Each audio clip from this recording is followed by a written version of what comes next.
हा प्रश्न electromagnetic induction या चॅप्टरवर सीईटी 2023 ला विचारलाय. A conductor 10 centimetre long is moved with a speed 1 meter per second perpendicular to a field of strength 1000 ampere per meter.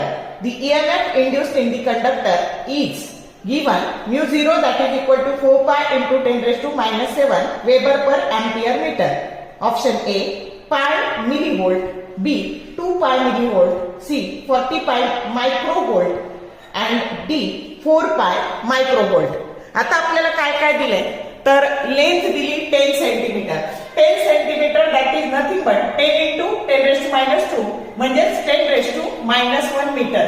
Velocity दिली 1 metre पर second. आता इथं magnetic intensity दिली, field नाही दिली, इंडक्शन नाही दिलं, तर ते दिलंय 1000 अँपियर पर मीटर आणि तुम्हाला ईएमएफ इंड्युस्ड काढायचा आहे. मग आता बघा आपला ईएमएफ चा फॉर्म्युला असतो BLV आणि B बरोबर असतं म्यू 0 into H आणि म्हणून इथं E that is equal to mu 0 into H into L into V. मग आता सोडवूयात आपण. E बरोबर काय आहे, म्यू 0 ची किंमत आहे 4 पाय into 10 raised to minus 7.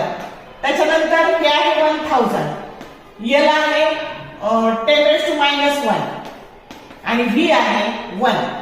आता फक्त पॉवर सोडवायची. आता बघा नेहमी आधी ऑप्शन पाहिजे असतात, तर पाय तसंच ठेवलेलं आहे आणि म्हणून आपण आता 10च्या पॉवर सोडवून घेऊ.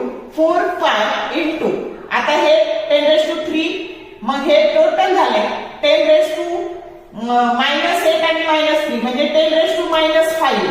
पण मिली आणि मायक्रो मध्ये ऑप्शन दिलेले आहेत आणि म्हणून जर 40 पाय करायचं असेल तर आपल्याला 10 raised to 1 आणि 10 raised to minus 1 ने मल्टिप्लाय करावं लागेल.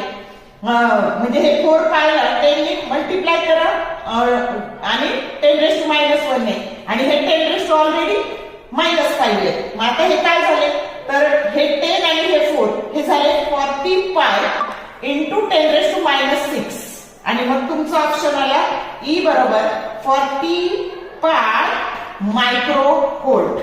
समजलं का? जो करेक्ट ऑप्शन C आहे. कळलं कसं सोडवलं? शॉर्ट व्हिडिओ आवडले लाईक करा, शेअर करा, कमेंट करा. For more useful tips and tricks keep watching wings of physics. Thank you very much.